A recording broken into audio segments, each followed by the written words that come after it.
This episode is brought to you by Novilla Mattresses. When it comes to your mother, you want her sleeping in a comfortable bed. When she's with me, she won't have to worry about that because I sleep on a Novilla mattress. Let me tell you, when your mom is at my place, she is sleeping on a very comfortable mattress, and she is going to get you one as well. Meet their Bliss Organic Memory Foam Mattress. Perfect for those who want a cool, dry, undisturbed sleep throughout the night, made with organic bamboo charcoal fiber, excellent motion isolation, cooling gel-infused memory foam that fits all bed frames and is reasonably priced. Perfect for if you want an inexpensive mattress for you, your children, or even for your guest room. It comes in a box delivered right to your door, and you get 100 nights to try it out. Skip that trip to the big box mattress store and get a mattress from Novilla.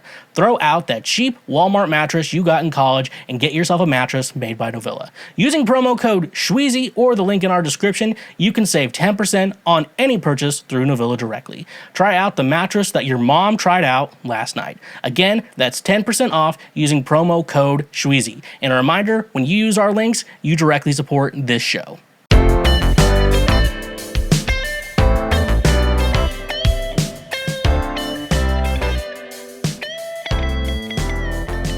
Hello, and what is going on, my fellow Schwoke Lords? What is up? Welcome to yet another episode of Cancel Schweezy. Cancel Schweezy, known as the Lord's trademark favorite podcast. What's going on, everyone? How's it going today? Welcome back. I also need to say welcome back. Welcome back to Cancel Schweezy, folks. For those who are, if you're not, maybe next week. Next week you get the welcome back. This week you get the welcome, but returning viewers get the welcome back. So welcome back, everyone, to the show today. Welcome. We got a great show coming up here. I got things lined up, things ready to go, and things that we can do in regards to making this podcast a better place. I don't know. Fucking make a podcast a better place. That's pretty fucking crazy. I guess it's March 1st, the day this episode comes out, so that's cool. We're no longer in... bitch, get out my fucking way! It's Black History Month! No longer in Black History Month. Blacks, shut the fuck up. Okay? You can shut the fuck up now. Your month is over. Okay? First it's blacks, then it's women. May, I guess mothers get that. Like, it's just Mother's Day. The troops get November. I would say that. She's like, Memorial Day? I'm like, nah, they get Veterans Day. Memorial Day is for the dead ones. It's Mother's Day, then June. Is that Father's? We'd say that's Father's Day? Because we say that's Father's Day. And then August is my birthday is. So that's Schweezy month. International Schweezy month. We're talking about months. So we got... Okay, so the months we got for this. All right, so February, that is Black History Month. February. March, we got women. That's Women's History Month. March, and then April, Jesus gets April, okay? You know, he died and rose from the dead, and the Jews have a dinner. You know, if you're Jewish, you have a dinner. If you're a Christian... you also have a dinner for completely different reasons. The meal is certainly different. Lamb. It's like eating lamb, you know? What a fun thing to celebrate Passover. All right. So, our God is a great God. Our God is an awesome God. Someone's already trademarked that. The Lord trademark is pretty great. However, though, in our city tonight, he's going to kill the firstborn son of everyone. He's just going to kill it. Unless you kill a sheep or a lamb, they're the same thing, right? And spread its blood over your door. And it's kind of like what I've been thinking about with watching The Last of Us. Now, I'm not spoiling anything in The Last of Us, but if you're watching the show... It's about basically one episode follows a doomsday prepper. Now, if you know anything about doomsday preppers, they're fucking out of their goddamn minds. And here's the thing. They're out of their goddamn minds when the apocalypse doesn't happen. They're out of their mind when the apocalypse does happen. But when the apocalypse doesn't happen. So when the apocalypse doesn't happen, they're in their right mind. They're weird and out of their mind. But when the apocalypse does happen, which I don't know how close we are, according to those guys' standards, those guys are not going to be weird anymore. That's for sure. My suggestion, maybe we all need a doomsday prepper friend. You know, what the guy, you know, just, you know, maybe you got to keep him in your friend group, you know? Not like, hopefully, like, the rest of his personality is bearable, but, like, maybe keep that guy in your friend group so when shit hits the fan, you can go live with him. I've already planned on dying. If, like a zombie outbreak or, any apocalyptic type thing that's, like, really, really bad, like, the world will never be the same after that. I mean, like, I'm not going to try to die, but at the same time, like, it's going to go down. I'm like, I'll be at the point, you know, how long can you survive? I'm like, I run out of, if I don't have caffeine every day, I get a headache, and that's not good. I don't feel good. Good chance. I've lowered my caffeine, fun fact for those, lowered my caffeine count to a couple caffeinated drinks a day. That's the beauty of working for yourself and not drinking as much. That's also a very good thing. So, like, I used to think it's caffeine, but I'm like, oh no, if I run out of my antidepressants and my blood pressure medication, it's not going to be long after that. Because I'm on the antidepressant I'm on, it's venlafaxine. Effexor, I don't know, who cares? It's not Lexapro, I'm sorry, I'm not a Lexapro guy, but I'm venlafaxine. Found out a porn star. We take the same antidepressants. That's rough, buddy. Yeah, I mean, I run out of that, like, I go through the withdrawal symptoms of that, like, if you watch any of the episodes last January, I think it was January, it was end of December, January, because I think I was like, I had to wait for new health insurance or whatever to be able to afford it, to be able to get it. And I think I went like the whole month of January of it. So if you find January 2022, that'll be me off the meds. That's like legit me off the meds. But like, it wasn't me, probably me. Actually, those episodes could be maybe we shouldn't go back to this. Maybe we'll just let time keep those episodes. You meet some people. I'm going to start from the first episode. I'm like, cool, watch me figure out how to do this fucking show. I mean, like, we're always, like, changing shit up and shit with this show. But, like, change it, you know? Watch me, like, how I did in the beginning. Like, there's, like, 10 news articles or whatever. Really, I think we've gone from, like, at least gone from 5 news articles down to 3. And, I don't know. Y'all have to tell me, in our comment section, whether you check out the YouTube page. Actually, if you check on YouTube, I like those comments. That's probably the best way. You could DM me, but I'd rather just see the comment. I'll read that and answer. You can email theshwegcast@gmail.com, a podcast I'm not doing anymore. So that's cool. I always want to hear that, but comments are usually probably the best.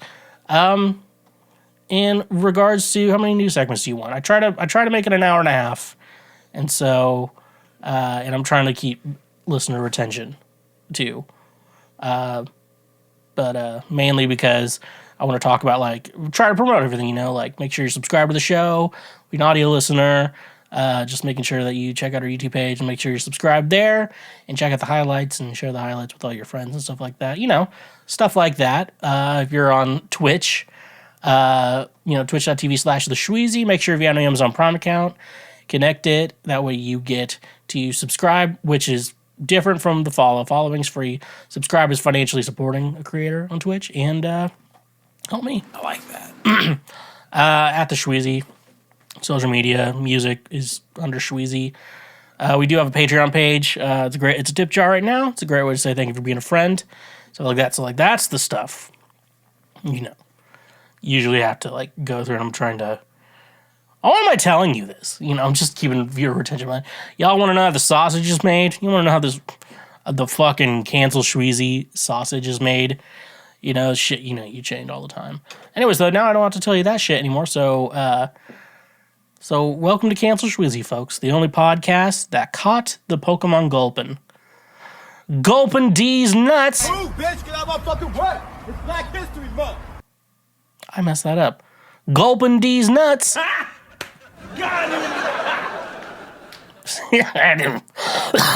didn't mess that shit up.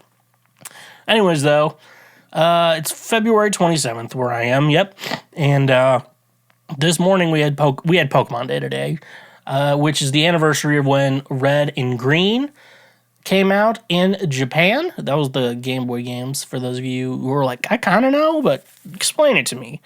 Explain it to me like I'm 5. So they, they celebrate that. And this is like the day of the year Pokemon like announces like all the new stuff that's coming this year, and then it's literally, it's like what's coming out in the next 12 months. And they always announce it Pokemon Day. 2 years ago, they announced Sinnoh remakes, which is basically 2006 is when those games came out. They remade that and then created a whole new story with that, which is like you're back in time in like the feudal Japan type of thing, but it's but it's that Pokemon. It's that Pokemon stuff. And then last year they announced the new game Scarlet and Violet. They announced some other stuff they did with Arceus and stuff like that, but they announced the new games.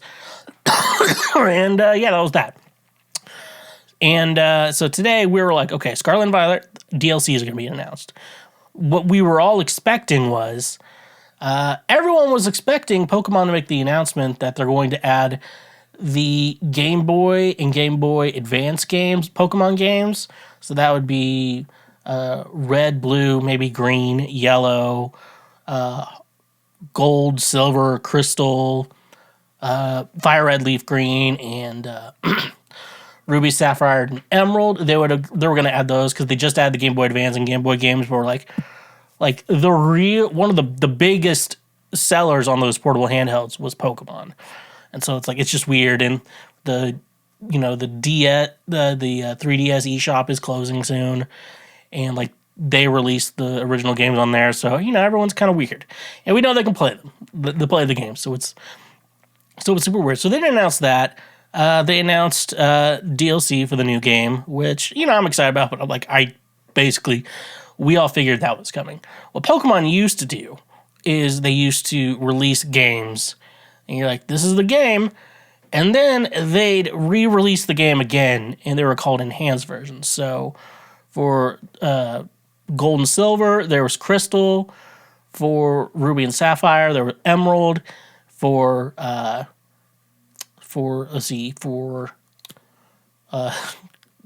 damn it, Diamond and Pearl, it was a Platinum, which Platinum is actually the better game of the two, of all of them, They basically the same game, but they just made it better and fixed things, Before, like, you could just, like, do a patch in games and shit like that.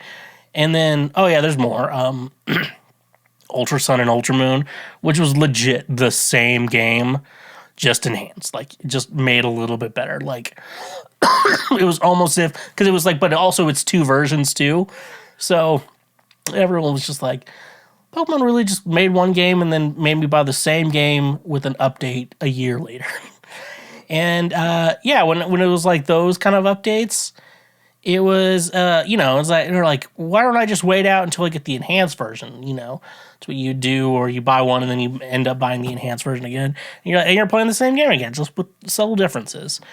Now I like what they're doing. Like, I like the DLC aspect of it all, because it's like, yeah, you're paying for another game, but like you're not paying for the same game again. It's like your same game with like your same game save file moved over again.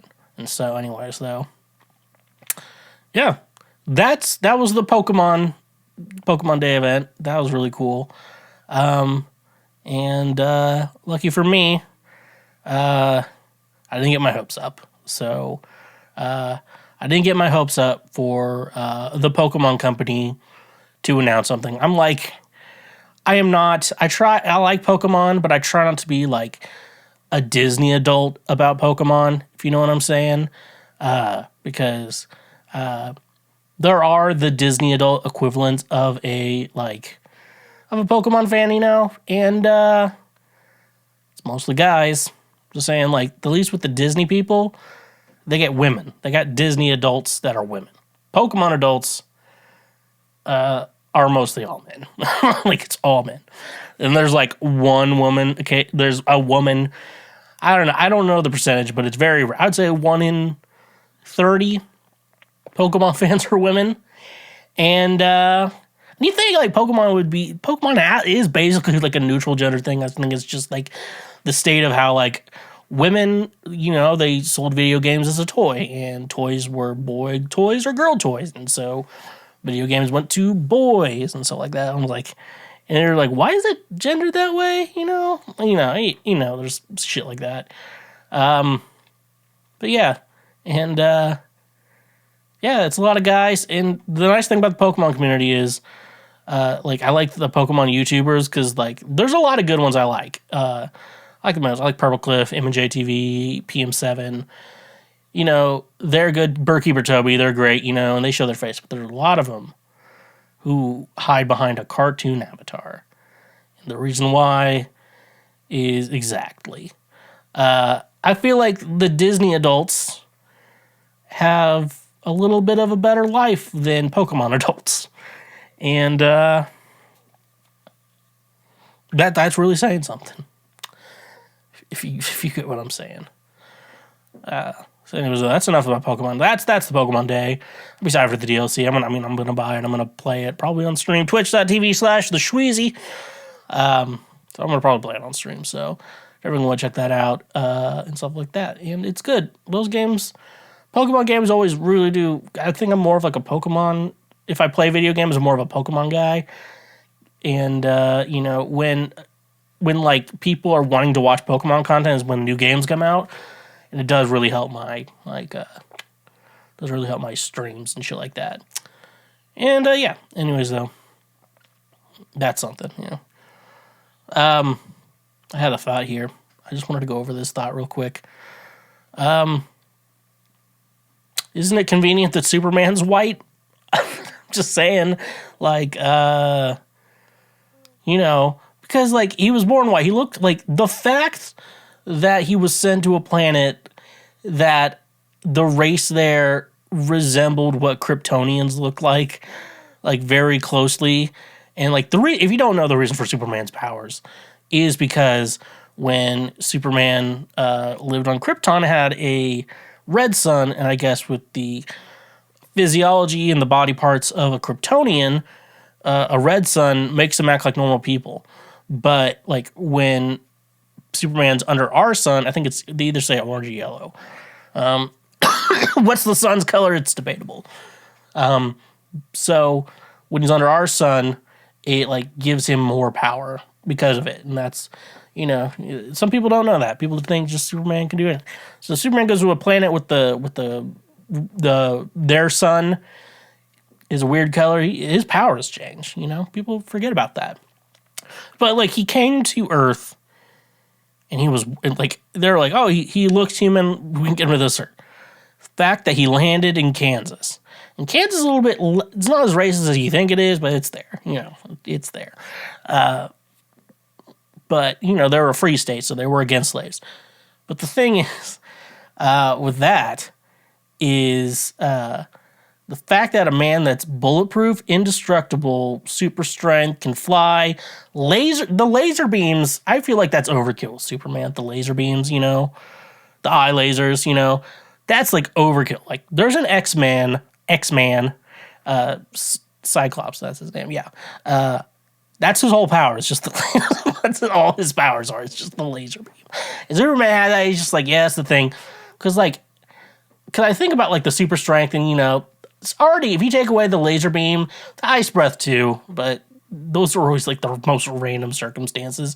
But take away the laser beam eyes, like I think Superman's fine. The laser beam eyes were overkill, and they've shown that it's over. The Boys, the season 3 finale, if you haven't seen it, very much shows that the laser beam eyes are overkill for someone like that.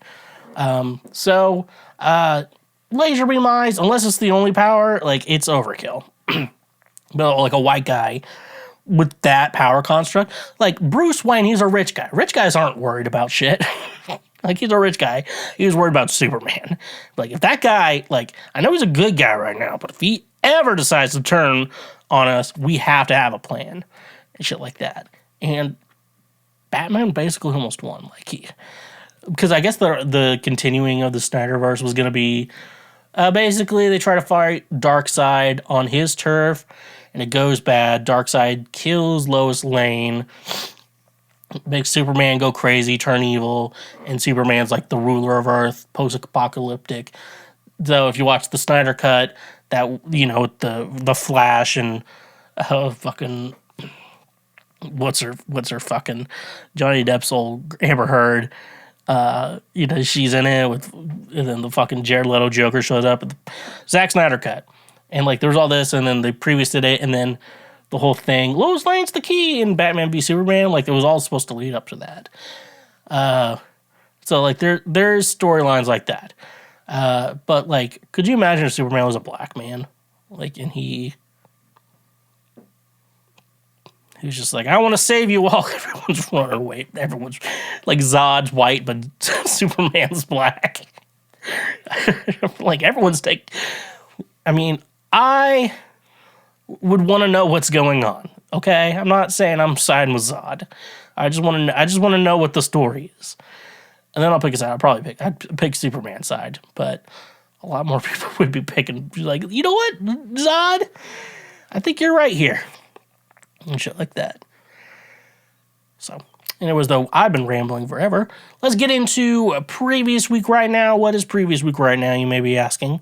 Well, it's basically I'm going over the news of last week. I'm recording this Monday. It comes out Wednesday, so it's like every Wednesday you get to know what happened last week. It's like you're living in a cave, and things have happened, but they don't affect you, and shit like that. This is from News 18, Gujarat. Bride dies of heart attack during wedding rituals. Family replaces her with younger sister. What? It turned out that the day of a woman's wedding would be her last. A bride in Gujarat's Bhavnagar died of a heart attack in the middle of her wedding rituals at the marriage venue in the Subhasnagar area. This unfortunate incident took place in front of Bhagwaneshwar's Madhav temple. You know, I'm saying all these words wrong. Bhagnagar. When Hedel, the daughter of a man identified as Jinabai Rathore, was in the process of marrying Vishal, the son of Runabai Butabi Al-Gotar of Nari village. Guests filled the venue with wedding songs played in the background when celebrations were forced to halt. While performing her wedding rituals, Hadel reportedly felt dizzy and fainted. The doctor told her that she had died of a heart attack after she was rushed to a hospital nearby. Even as the family mourned the death of Hedel, relatives proposed an alternative plan to ensure the wedding celebration continued. They suggested the bride's younger sister take her place and marry Vishal. Following the bride's death, the family decided to marry her to the groom and continued the wedding rituals with her younger sister. Hedel's body was reportedly kept in cold storage until the ceremony was over. Corporator of Bhavnagar city and leader Maldari Samaj Laxmanbai Rathore described the incident as very sad. He said, even though the family was shocked by the death of their daughter, members of the society convinced them to set an example and not send the bridegroom and his family empty-handed. You know how weird and funny, and I'm like, part of me is like, that makes sense, and then the other part of me is like, that's the fucking, it's 2023, I shouldn't be reading this. It is 2023, and I will be and I did just read that. So the bride died, all right, and then the little sister was like, either like, I'll take her place, or the father's like, you want to take the place?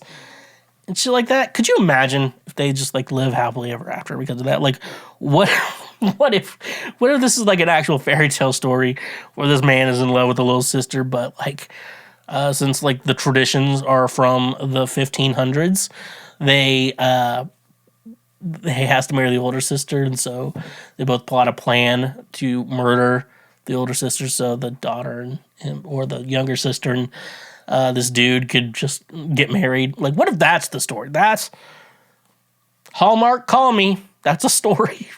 That's a story, Hallmark. We have one. So that's really cool. I wonder if this was, they probably left out that if this was like an arranged marriage type of situation. Because if it's an arranged marriage and, people want to talk shit on arranged marriages, but like there's like a lot of happy couples out there from arranged marriage. I'm like, this is the woman you're going to marry. And, it's kind of like, sometimes having a parent, like sometimes you have a really bad parent and then, but they're not that, but like, they're not so bad. So it's just like you learn to live with them or whatever. Sometimes I feel like maybe that's what's going on. And Bang and Gujarat. What? But anyway, so if it's an arranged marriage, like I feel like the father would probably be like, hey, this man was promised a bride today. I have one more daughter. Like, you want to just marry her? And they're like, you know what? That's fine. And so in your mind, you're just thinking like these two were in love. All right. These two were happily in love. She had a heart attack the day of her wedding. And this guy's heartbroken. Like, his life is ruined. And then the father's like, you could just marry the sister. It's like, no, I'm too in love with her to even think about marrying the sister. It was just like, all right, it's just like this dude's getting a wife. And, sometimes both sisters are hot. Sometimes just one of them is, There's always two, There's always two, it's very, very rare you see more than one, at least in like a generational gap. You know what I'm saying? I don't even know what I'm saying at this. You know what I'm saying? Like, I don't even know what I'm saying. I don't know why you're listening to this. So, all right, this is from One Esports. So you heard esports, folks. You know what's about to happen.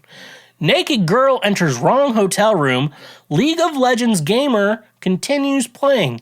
Cosplayer Kim Chutipas suddenly found himself in the middle of a disturbing incident after staying at a hotel in Thailand.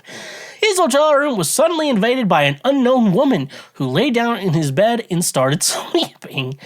The most shocking part, she was stark naked. Upon returning to his home city in Hat Yai, Thailand, Kim Sermopoulos, I'm not saying that right, recalled this strange incident and posted the story on his Facebook page. Earlier this year, while staying at a famous hotel in the country, the cosplayer heard a knock at their door. His girlfriend and fellow cosplayer Sinjin, I think that's how you say that, stood up briefly, leaving her ongoing League of Legends game to open the door. Before Sinjin could react, a mysterious girl rushed inside the room, took off her clothes, and lay in the bed next to Kim Shermopoulos, covering herself in a blanket.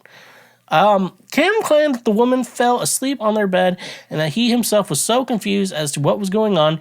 He tried to sit up, but the strange woman wouldn't let him. As he laid there, his girlfriend continued playing her game of League of Legends.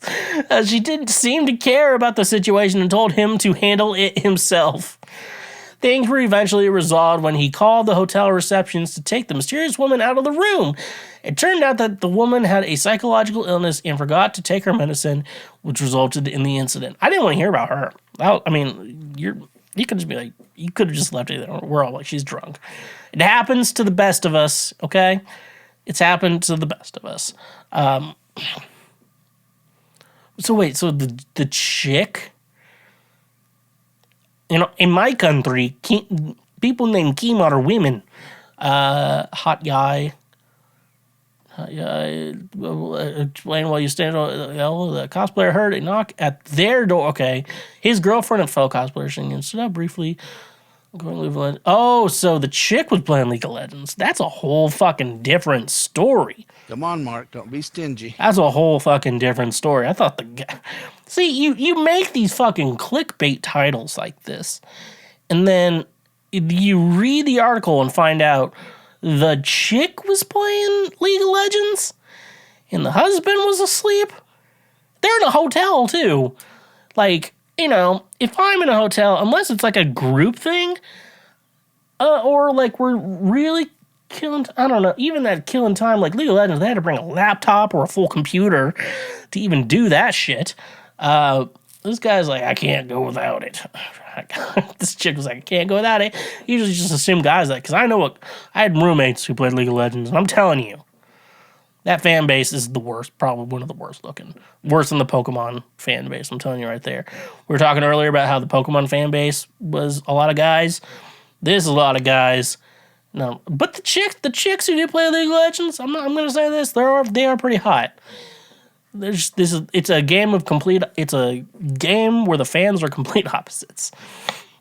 And so his girlfriend was playing League of Legends. Let's think about this. His girlfriend was playing League of Legends, and this guy was sleeping. His girlfriend opened the door for some chick. She walked in and just got into bed with her husband.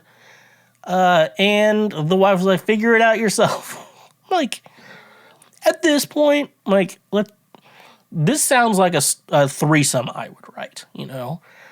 This sounds like a threesome I would write. Anyways, I think sex is more fun than League of Legends.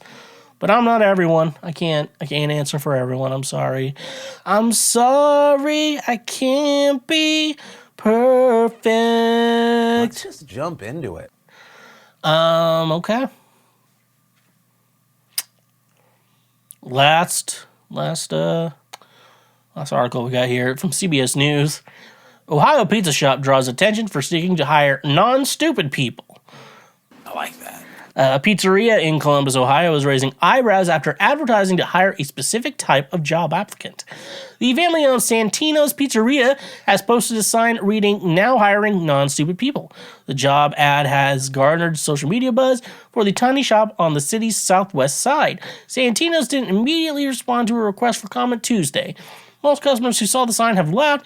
Santino's co-owner Jaden Donegan told an ABC News affiliate in Columbus, "It's more humor than anything," she said. "It's not meant to target anyone or be rude." Donegan said she and her family posted the sign 2 months ago out of frustration with hiring in recent months. Previous employees have come to the pizzeria with little to no work ethic, Donegan said, adding that finding good help has been difficult. Heather Stockton, a manager at Santino's, told ABC affiliate WBNS that she's looking for an employee who is just reliable, on time, just don't come to work in like sandals. She also noted that they put up the sign after people were no-shows for job interviews or didn't take the work seriously. Santino's is looking to hire at a time when restaurants nationwide have had trouble recruiting workers, given strong demand from other industries as well as competition within the hospitality sector. The food service sector also typically offers low salaries and little to no benefits, resulting in poor worker retention. The media food service hourly wage was $17.56 for non-manager roles as of December, according to Labor Department figures. Restaurants are struggling to hire in part because would-be food service workers have instead opted for higher-paying jobs in other industries, the Washington Post reported. Ohio resident Natasha Fox, who visited Santino's this week, said she didn't take offense and knew the sign was meant to be funny. "I get where they're coming from, but I don't think it's a bad idea," Fox told the ABC affiliate. "You want someone working here who's going to comprehend what's being ordered." Santino's isn't the first business to use the non-stupid sign. A pet boarding service in Texas used it, and the move raised some eyebrows in a suburb of Houston last October. CBS affiliate KHOU reported Walter Parsons, owner of Pets Gone Wild Resort, that's a dumb name, told the station that the sign helped him hire a great candidate. Man proposes and God disposes. I think that's the big response. So yeah, it's funny. They're like, we're hiring non-stupid people to work this job, and I'm like, I get it. You don't want, and like as an employee of places, I can easily tell you that I would prefer that people, like I work with non-stupid people because because I'm somewhere on the spectrum. It's like I have a college degree, but that college degree does not make money, apparently. So, we got Santino's Pizzeria. So, at Santino's Pizzeria, here's something I would suggest. I bet why most of the people you're able to hire are stupid people. So if you want to hire non-stupid people, I'm guarantee you that your minimum wage is probably like $7.25 at minimum. Maybe a little bit more. Maybe it could be a little bit more, a little bit less. So if that's your minimum wage and that's what you're paying people, and people always brag like, oh, if you don't like how much you're getting paid, get another job. And you're like, all right, so those other jobs require skills. Sometimes those skills require college education. But there's no way to get that money. There's no way you could even work a minimum wage job and even have money for unless some nice benefactor helps you out. You'd probably have to get student loans and shit like that. And you're like, if you took out a loan, you should get it. And then you're promised a better paying job, and that's the thing. So I would say to Santino's Pizzeria, one thing I would say is every once in a while, you're going to hire a really good employee. And unless that employee is like wanting to move on to bigger and better things, like they're in college or whatever, stuff like that, then I will tell you, like if they're just, they just want to work this job, get money, and go home. If they're good at their job and they do that, you have to incentivize people to stick around, because that's the big thing. If you can't incentivize to keep people around, like thing. So like you have a good employee that are like, I was offered a better paying job at this restaurant. And you're like, oh. And so you're thinking about this on restaurant workers. I'm like, well, you're actually like one of our better employees, and I'd actually prefer you stay here. So if it's just about money, I don't know, let's match what they're paying you, At least go for match if you don't want to go too far. And if that's also a thing, like talk to them about it. And sometimes if you have a really shitty employee that's like, you think they're doing good work, but everyone hates them, get rid of them. Sometimes those work too. They're the stupid people that you're hiring that like you don't know are stupid. Sometimes there's a lot of stupid people out there. Shit like that. So yeah, that's one thing I'd say is like if you have a good employee, make sure you keep them around. Give them a reason to stay around. Like don't be like, I'm sorry we can't do that. Like give them a reason to stay around, because if you give them that reason, they will stick around. And then you're not going to have to hire as many stupid people. It'd be better to have, would you rather have 5 people you do have to pay a little bit more, but they triple your profits, or 5 people who suck dick and you're doing pretty good? Like it's just simple science. It's called dealing with people. Some of y'all business owners just don't know don't know how to fucking talk to someone. And it's pretty embarrassing. Have you ever been out in public and thought, hey, look at that fat guy, only for it to turn out to be a mirror and you are in fact the fat guy? That was the moment that kickstarted me into becoming the greatest health expert the world has ever seen. But I wasn't born being built different. Like Joe Cocker before me, I get by with a little help from my friends. And my friends happen to be today's sponsor, FNX Fitness.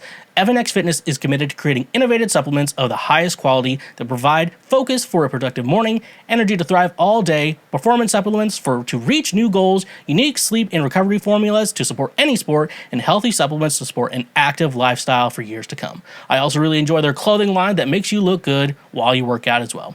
Another thing I love about FNX Fitness is that with every purchase, they donate a gallon of water to a child in need. Start working out smarter, not harder, by using the link in our description today. You can save 15% on your purchase. Go save 15% on some of the best supplements out there when using the link in our description. And remember, when you use our links, you directly support this show. When you're at the beach, you aren't going there naked, letting everyone see your little shrunken PP from being in the water. No, you're wearing some sort of clothing to cover up your privates. So why would you let companies you buy products from have access to the privates of your credit cards? That's where today's sponsor, Privacy, becomes the clothing for your credit card information. Privacy is the first payment product that keeps your personal information private while being even more convenient than using a physical payment card online. Privacy empowers you to protect your physical card information. each merchant you share your card information with puts you more at risk to hackers or data breaches. Why not use a privacy card instead? By creating a virtual card with privacy for each merchant you shop with, your physical card is safe and secure. Privacy cards can be paused or closed at any time, preventing any future transactions from being authorized. Privacy cards can also be single-use, meaning they close after just one authorized transaction. One of my favorite ways to use privacy is for a service with a free trial that requires you to put in a credit card to sign up. But wait, there's more. By using the link in our description, you can get $5 to spend anywhere. That's money you get to use. So start paying the smart way with privacy. And remember, when you use our links, you directly support this show. Because apparently, I watched a little movie, A24. I don't think I've watched a lot of A24 films. I've watched 2 in the recent week. I've watched The Unbearable Weight of Massive Talent. I believe that's the name, with Nicolas Cage. Most people just call it the Nicolas Cage movie. And I think the long title is, like, supposed to be part of the goofiness that is that movie. But I watched that, and I think it's an A24 film, as I saw. But I'm not going to talk about that. I could talk about it. And if you want me to, I'll talk about it next week. I did watch it. But I also watched The Whale, another A24. A24, like, I think they're coming up. But, like, I don't know where to, like, stream that shit. If you know what I'm saying? The menu, that was not A24, I don't think. But, like, A24, they're, I haven't watched any of the other stuff. I remember X, and it was, like, Jenna Ortega, Mia Goth, Brittany Snow. They're like porn stars. I'm like, that's on my list, okay? You're like, that's exactly what movie you need to watch. I'm like, Jenna Ortega still looks like, I saw the previews of that movie. I'm like, she looks like a kid. You're like, she's a kid playing a porn star. I'm like, that looks weird. I don't like children in my porn, okay? I don't like that shit. I barely like kids at all, if you know what I'm saying. Anyways, though, so I decided to watch The Whale. It's an A24 film. It's pretty cool. So I want to talk about it. Let's talk about The Whale. And I'm also not talking about your mom. Got him! We're talking about the movie. First of all, I want to say, let me read the Wikipedia description. Then I have one big major statement that I do want to say about my experience watching this movie. So from Wikipedia, the little plot summary on Wikipedia, The Whale is a 2022 American psychological drama film directed by Darren Aronofsky and written by Samuel D. Hunter, based on his 2012 play of the same name. It stars Brendan Fraser, Sadie Sink, Hong Chow, Ty Simpkins, and Samantha Morton. In the film, a reclusive English teacher with morbid obesity tries to restore his relationship with his teenage daughter. So that's the movie. So, like I said, an English teacher with morbid obesity tries to restore his relationship with his daughter. So now this guy got so fat, he literally was days from dying. That's how you start. Well, the film actually started with Brendan Fraser jerking off to gay porn, basically having what is a stroke. That's also not a minor stroke. I remember I knew someone who I thought had a minor stroke. My dad. Turns out he had something way worse, and that was his death. But, morbid obesity will eventually kill you because he was jerking off. Could you imagine? You jerk off one day, and you have a heart attack, and you learn that you're dying. Can you imagine learning that you're dying from jerking off? Usually you learn you're dying from a doctor, or sometimes it just happens. Like you get shot, that happens. It happens to the best of us. But no, so we're talking about he's morbid obese and he starts dying from it. That's mainly the theme of this movie. So he thinks of what he's doing in his last days. Basically, that's kind of the idea of this film. It's like a man's about to die. He wants to restore his relationship with his teenage daughter. Doesn't have a lot of time to live. So stuff like that. If you're a fan of Cancel Schweezy and you've checked out more content from Cancel Schweezy, usually, I think My 600-Pound Life is a comedy. I've been known to believe that My 600-Pound Life is a comedy. Most people are like, you're laughing at this shit. I'm like, this dude fell down. It's kind of funny. But I also shelter myself into only watching the episodes that the people are horrible people too. And so it makes it okay. So it's just like, it's like yin and yang. You're like, you don't want to, because a lot of times you feel bad for someone. You're like, you don't want to feel bad for them. Like, that's the thing though.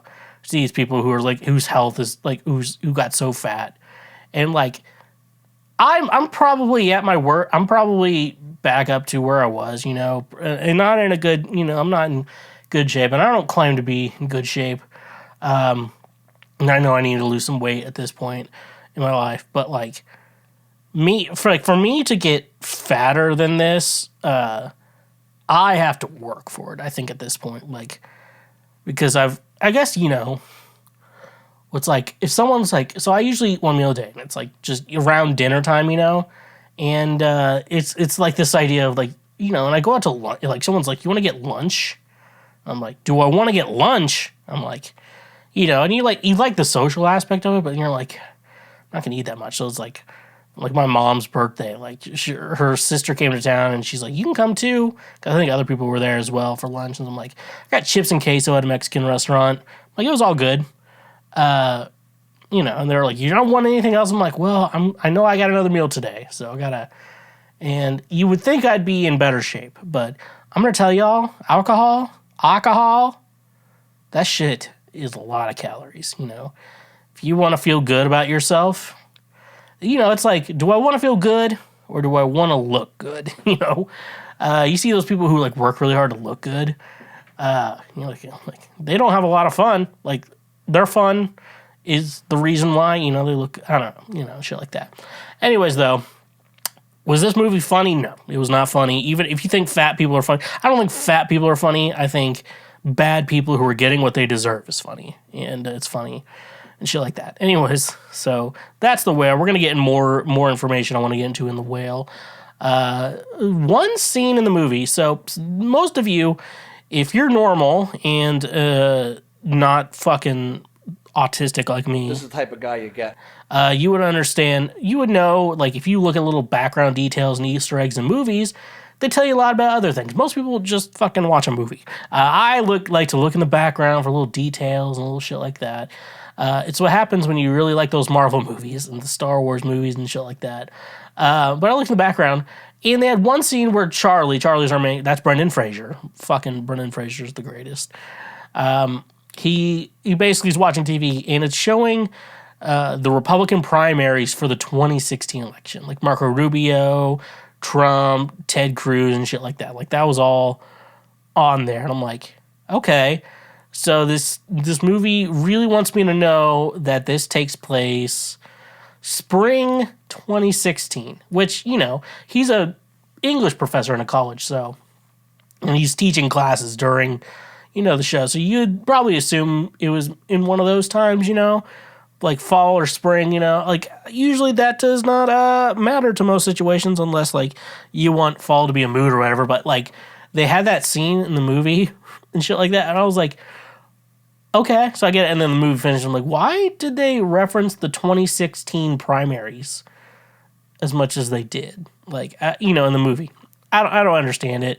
Maybe I'm just autistic. Maybe I don't know. Maybe I don't know anything. Maybe I'm just looking into something that's not something that matters in the movie. It's just like, this movie takes place in 2016. I'm like, okay. They filmed it in 2020 and they filmed it in 2021, released it in 2020, late 2022. I'm like, and the movie has nothing to do with current events. So I don't know. I just don't know why they had a reason for that. But this movie has a lot of cool themes, and I want to get into themes of the movie and my at least thoughts on like the themes of the movie and stuff like that. So like, this is a very artsy movie. It was based off a play, and I think, when you think about plays and musicals, for those of you who don't know, I've been in one musical. had a shit part. And I have played in the band for many, many other musicals, like a lot of good ones. And very proud of those. I hated the fucking sound guys, but it was a fun time.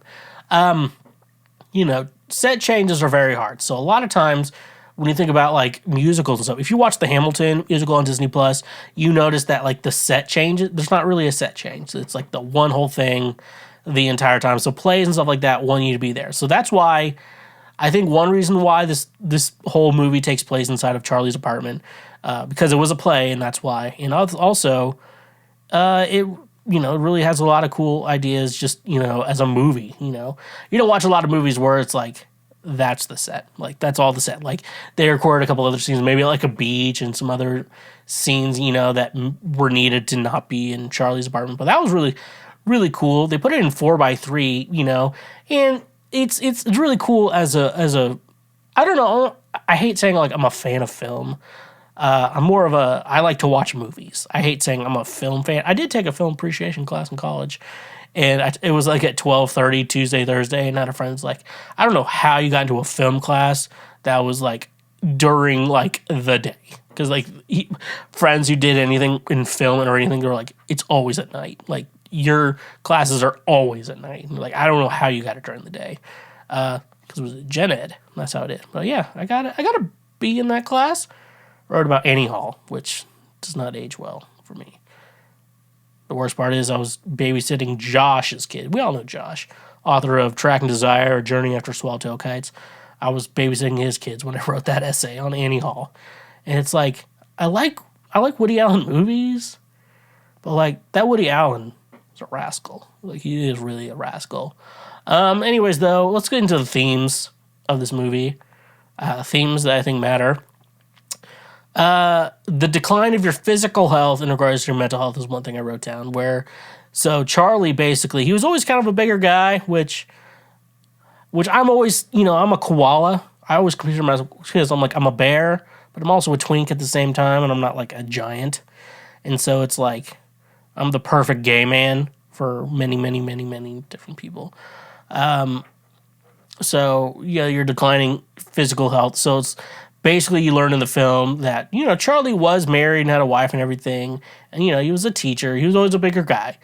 He met a guy who was, who opened up his students.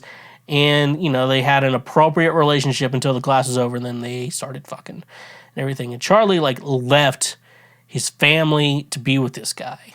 But then so basically that guy ended up dying, which I'm going to get into in a minute.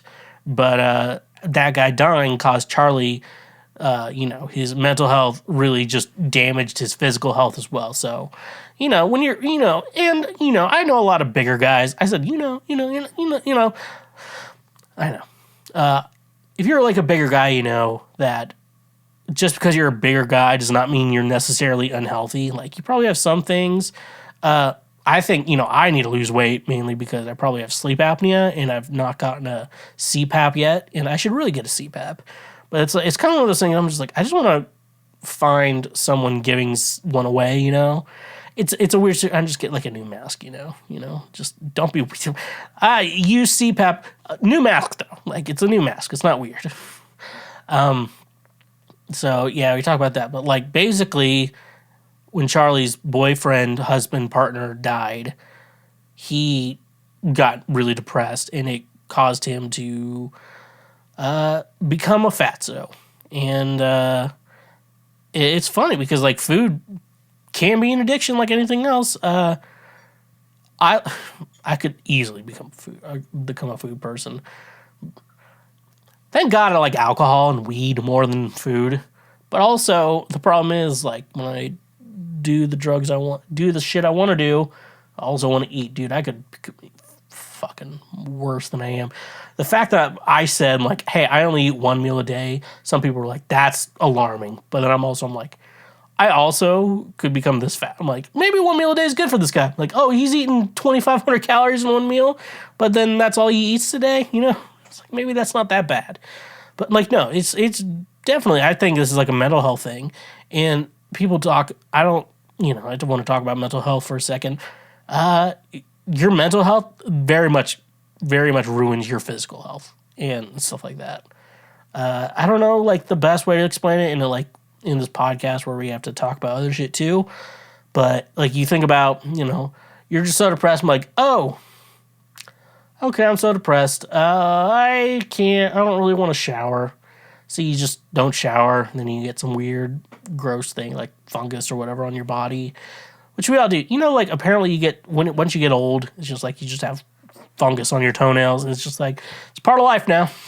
Just like and you're like, I get it. And, I'm not a foot fetish guy, so it doesn't really bother me. I'm like, we can just keep your feet in the air on my shoulders, if you know what I'm saying.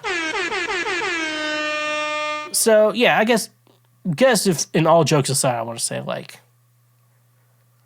your mental health very much does construct your physical health. Because, like, Charlie decided to be a food addict, and, like, they had a scene where he was, like, very bad. He really just chomped down on some food, and shit like that. Like, it was a pretty sad scene. Like I tell you, this movie's not funny. This is not a funny movie. If you look for fat people for comedy, this is not the movie for you. But, like, basically another theme of this movie, leaving a legacy. My band director in high school. Oh no! Our table! Our band director, my band director in high school, he always had, like, this idea of, like, leave a legacy. And, like, think about it. Mine is, in the legacy I left for that high school was a lot of fucking nonsense. And so, basically, I would say last year in the spring I came back and, I was like, and I want to talk to the guitar player. I'm like, hey, is there still bird jokes written in all the music? And he's like, yeah. I'm like, every sheet of music. I'm like, because I wrote bird jokes because a bird died when I was in school. And there's one guy accused for killing it, even though he didn't even kill it. That was the best part. And he did not like the joke, so we kept bringing it up. It was a lot of fun. So, yeah. Leaving a legacy. And so it was basically Charlie wanting to leave an impact on Ellie's life. And it was really cool because she wrote an essay on Moby Dick when she was, like, a kid, whatever. And, like, that's the last thing he wanted to hear before he died. And so he would, like, keep it by his side. He's like, I'm about to die. Read it, and shit like that. Very crazy. And stuff like that. And he just wanted to make his daughter good. Which, like, I think her daughter is probably not a bad... She's a pretty shitty kid. But at the same time, it's like... The parenting shit was not good. The way they parented that kid was not good. I'll get into that in a bit. It also talks about religious trauma. So, like, a missionary comes over, and that's the first scene. He's the one who catches Charlie jerking off to gay porn. Then it was, like, his first sign that he was about to die in, like, a week. They talk about that. And so, basically, some missionary, I didn't want to remember his name because I ended up not liking the character. But basically, Charlie's boyfriend, the one he left his family for, he was part of this cult called New Life. I guess it's kind of close to Mormon, but it's like New Life. It was like, oh yeah, the rapture's happening now. You're like I call it a rapture, but it's like that type of shit's happening now. The end of the world from the Bible is happening now, so like that, and that's what he was talking about. And you learn that Charlie's former partner, boyfriend, husband type of shit. He was, like, very religious, but, like, he felt a connection with Charlie, and he had so much religious trauma that, because he can't be gay, whatever, with these fucking things. And, like, he ended up not eating anything or whatever and became so skinny and then ended up unaliving himself. And that's what led Charlie to the spiral to begin with, become morbidly obese and shit like that. So... religious trauma is very much a big thing. You have a missionary, and there's a whole other story for him that you can get into. But we have final questions. At the beginning of the film, they're like, Charlie, you need to go to the hospital to stay alive. And Charlie's like, I don't want to be in the debt. And then you learn he has like $120 million in his name or whatever. He wants to leave it to his daughter, so he's just like ready to die. And it's a pretty sad. But like at the beginning of it, Charlie could have gone to the hospital. He could have gone on a diet plan, and he probably could still be alive. And him and the mother could have like figured out shit. Like that whole situation was fucking stupid. The whole like leaving money to Ellie thing. It was just fucking. It was the fucking stupidest plotline ever. That part did not make any sense. Like this friend who was like always helping, like her his partner's brother or sister, sorry, partner's sister was like basically his caretaker at this point, and she had money problems, and he's like, I'll help you pay for it. But he always gave her the impression that he was poor, whatever. He was not poor. He just spent all his money on food and his utilities, you know, and it maybe like, I guess the internet counts for that. So it's pretty fucking crazy. Anyways, though, that's The Whale. The Whale, better known as your mom. And anyways, though, if you're able to watch it, you should. It's a pretty good movie. So I also watched some John Wayne Gacy documentary, saw it on Peacock. I watched it. We're not going over that. We all know who John Wayne Gacy is. He's a rascal, knucklehead, ne'er-do-well, some of us would say. But anyways, though, I just watch that shit because it's fun, and I have no reason to talk about it here. That's my free time. So anyways, though, but one scene in that little documentary series really stood out to me. So basically, if you know the lore of John Wayne Gacy, you know that basically he would, entrance or manipulate younger men, maybe teenagers, young adults, and he'd end up like choking them, killing them, and it was for like a sexual gain for him. There's a lot of that. Anyways, though, one way, just that goofball shit. So one thing, like, he actually did, though. So what John Wayne Gacy did was he would find, like, the high school men, There was a local lumber company or whatever you call it. They were like, we'll give you $2.25 an hour. I think that was probably minimum wage or whatever to work for us. And a lot of guys were like, yeah, me in school and do this. Yeah, it's a good deal, Like, it's not a lot of money, but, yeah, it's good, So they got $2.25 an hour in the late 1970s. We'll call it the 1970s as a whole. I don't know how many guys this dude killed.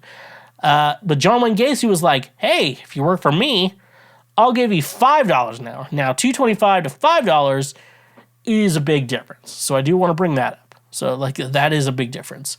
The reason why I brought this up, and so I was like, what is that in today's money? Because as we know, the world fucking sucks. And because you think like, okay, working like a McDonald's or Wendy's or, like a fast food place, you think about that and like, oh yeah, that's minimum wage. That's what you get when you have a minimum wage job. You have minimum skills. Like your only job is to like cook foods that like or have been processed down to a science for you to not fucking fuck up and shit like that. And that's what like the job you think fast food people work. And I hear people say like the idea is like, well, if you don't want fast food dollars, get a better job. But also it's like the better jobs, like what you would consider a better job, pays about the same. And people don't understand the whole negotiating. Anyways, though, John Wayne Gacy decided to, like he said, he decided he'd seduce these men. I think seduce maybe be the best word. That he was going to pay $5 an hour. So I did a little research, aka I Google searched a couple things. So say you worked at that lumber company when you were in high school in the 70s, and you're getting paid $2.25 an hour. In today's money, that $2.25 that they're barely paying you, $13.90. I remember 2016, I moved to Nashville. It was like, I just got a job for $14. I'm like, this is a decent paying job. Like that. I thought that was an okay paying job. It's not a good job. And then, then like 2 years later, then I got a raise a years later. Maybe it was like $14.50. And then I joined another day job. It was like $15 and shit like that. And it's like, honestly though, like you're like, oh, minimum wage should be $15, And you think about that and you're like, I'm like, I can't live on $15 an hour. Like that's an impossible wage. High schoolers in 1975, this is the year I looked up, $2.25, that's $13.90 an hour. I'm like, that's what I got paid like almost out of college, for a job. All right, so then John Wayne Gacy in 1975 was offering like $5 an hour versus the $2.25. What is that today? $27.80. Could you imagine? Like, I've worked music jobs and then other random jobs in between. Like, if you have a music degree, you're getting the same jobs that high school graduates are getting. Like imagine that. $27.80 an hour for like contracting work, Like that's a fucking good deal. And it just fucking pisses me off that that's a problem.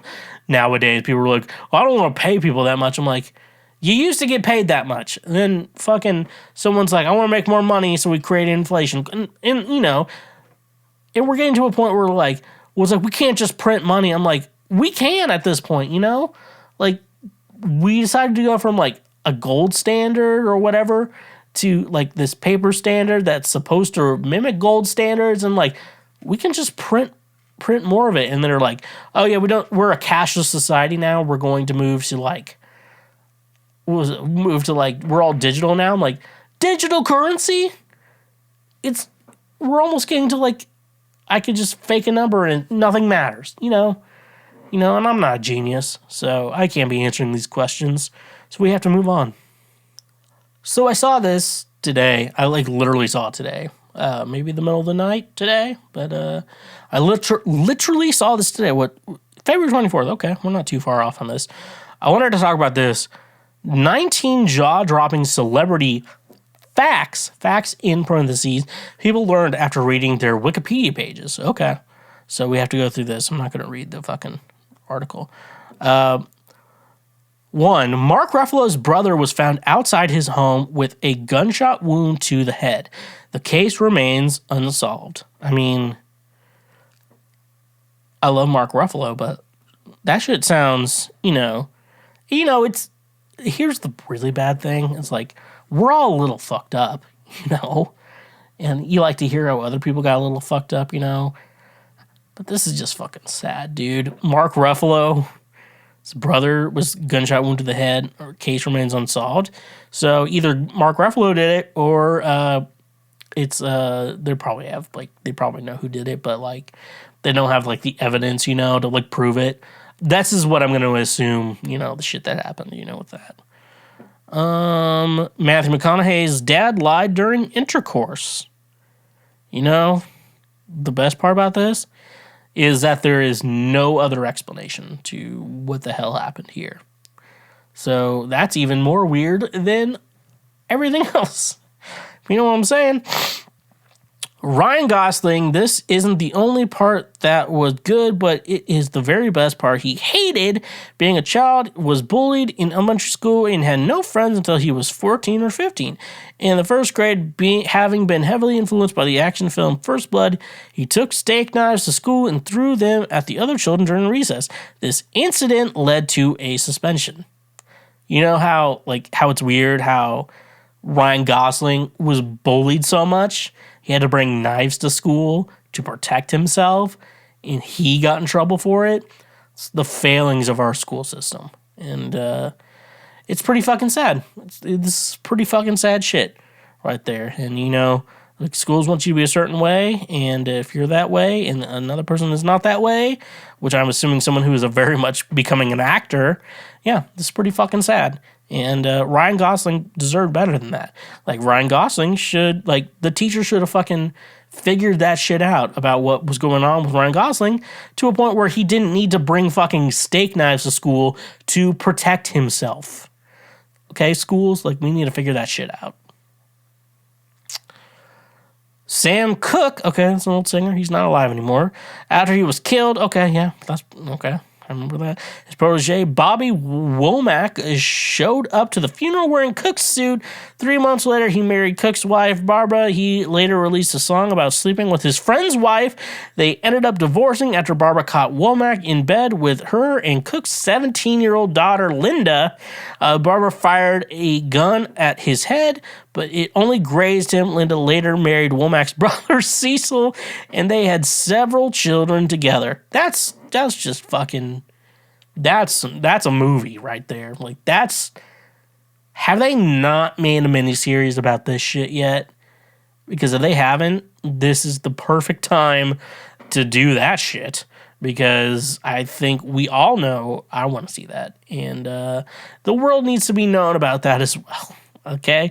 Sam Cooke, there's a lot more that went on. A lot more about Sam Cooke's life. They could start the movie as funeral. flashbacks to like their friendships and just show what the fuck went on. Like I know I think I watch more movies than I do music these days. I could probably be a film director more than I could be a musician, even though I've trained literally a majority of my life. Like I'm pretty sure we're at like 70% of my life knowing music more than anything else. So that's really funny. Rod Stewart in the chart of all of his relationships with sections like if he married them, how long they were together, and how many kids they had. Didn't he come out as gay? I'm not going to go into anything else with that, but yeah, you'd be really surprised if you're, I don't know, I'm into like pop punk and metalcore. You know, I was in the metalcore bands and shit like that, and I'd read Wikipedia pages all the time, and I would like find like, oh, a band, like this band has had 7 drummers, and it's all the drummers, and it's just like a guy who was in the band and shit like that. It's like the craziest fucking shit you'll ever see in your life, you know? Yeah, it's not too crazy. Franklin Lloyd Wright, does he count as a celebrity because his life was wild? He left his wife and a bunch of kids and started dating his neighbor's wife. Then she was literally axe murdered. We should look into Frank Lloyd Wright.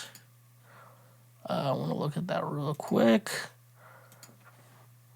Frank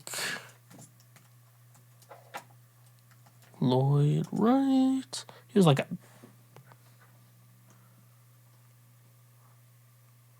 was Frank Lloyd Wright was... Frank was a great originator and highly productive... he's an architect. Are we counting that? Oh, yeah, that's why the guy was like, are we counting that? Okay. Oh, okay, now I kind of get it. I'm not that into architecture. I'm sorry, fellas. Jerry Lee Lewis's page is a pretty long read and casually mentions he could be possibly responsible for one of his wives' deaths. You know, when I read, like, this guy was possibly in the wrong for the death, we go with, like, they probably did it, and then also... they just were allowed to let them get away with it. I don't make those rules, but if you're listening to the show, do not kill your wife. That is against my religion, and you should respect that, okay? David Bowie and his first wife were late to their wedding because they were having a threesome. And I know people are like, that makes sense. Like, we all know that fucking makes sense. Fucking David Bowie and his wife were late for their wedding because they were having a threesome.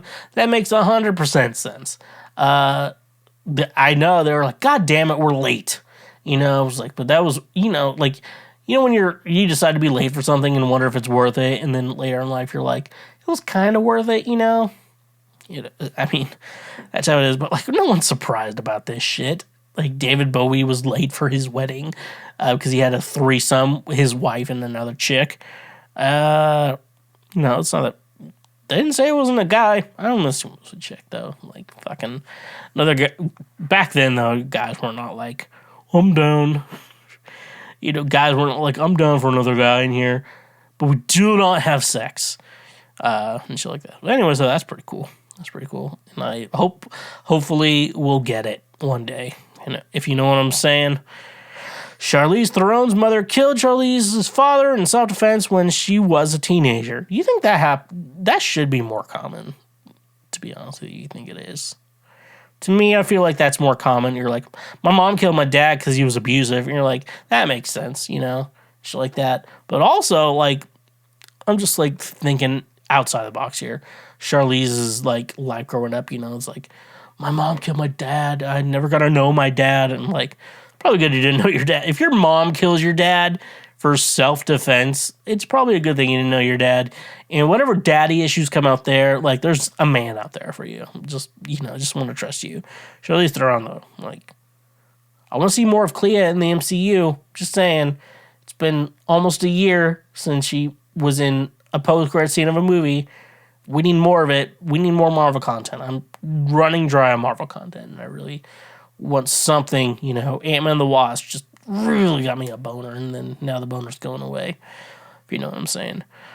Dexter Holland, the Wikipedia page for the lead singer of The Offspring is wild. I wish someone would write an end-of-the-world movie starring Dexter Holland as the amazing microbiologist, rock star, pilot, hot sauce-making, surfing, stamp collecting that he is. I'm gonna be honest, as a musician too, this is a normal thing for most music. If you're like, there's like a music person, like this is who you are, and shit like that. I'm not that impressed. That don't impress me much. Ooh, ooh, ooh, ooh. Dennis Rodman for sure. Dude has something like 30 siblings. And let's not forget his journeys to North Korea. The journeys to North Korea make more sense than like the 30 siblings. Either his dad is a hoe or his mom is a hoe, or they're like 15 siblings each a hoe. So they're like a diet hoe. So I mean, like that isn't the North Korea part's more.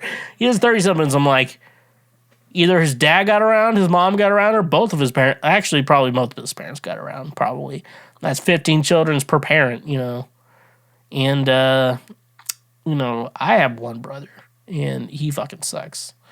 Imagine having another one of that. That would fucking really suck.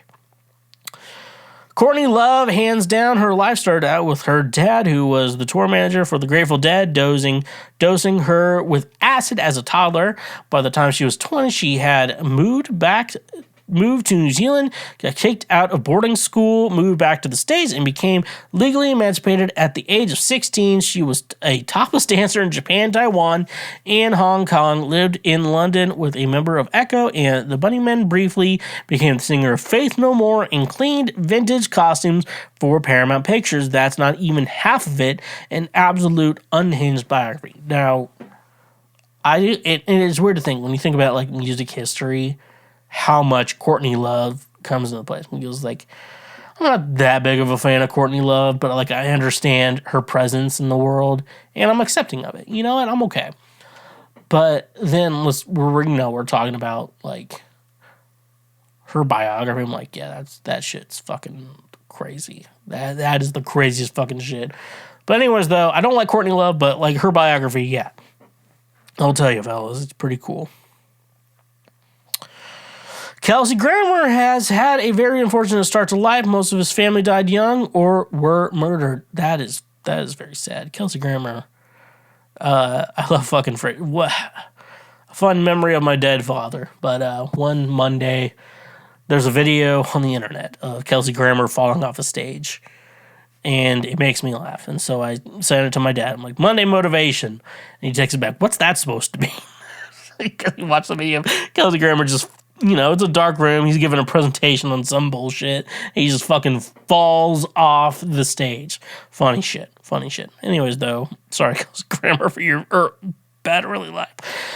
Tammy Terrell, her personal life and death sections will make you further revere her partner, Marvin Gaye, while providing terrifying portraits of James Brown, who abused her in a relationship when she was just 17, and David Ruffins, who proposed to her while she was already married.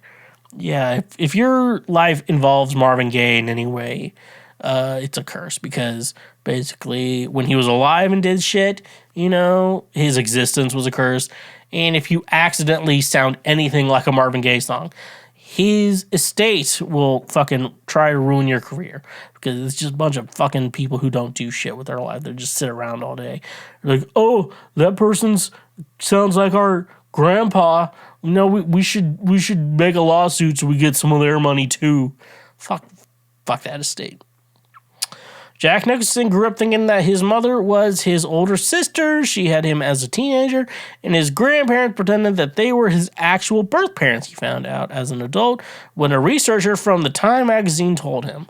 Now, it doesn't seem that uncommon to be like, oh, my mom was pregnant when I was a teenager, and then my grandparents raised me because they were still decently young and shit like that. You know, like, that doesn't make a lot of, and that makes a lot of sense to me, but like the fact that he had to find out from fucking Time magazine was like, you're like, I don't know how to process this right now. This is some serious information for me.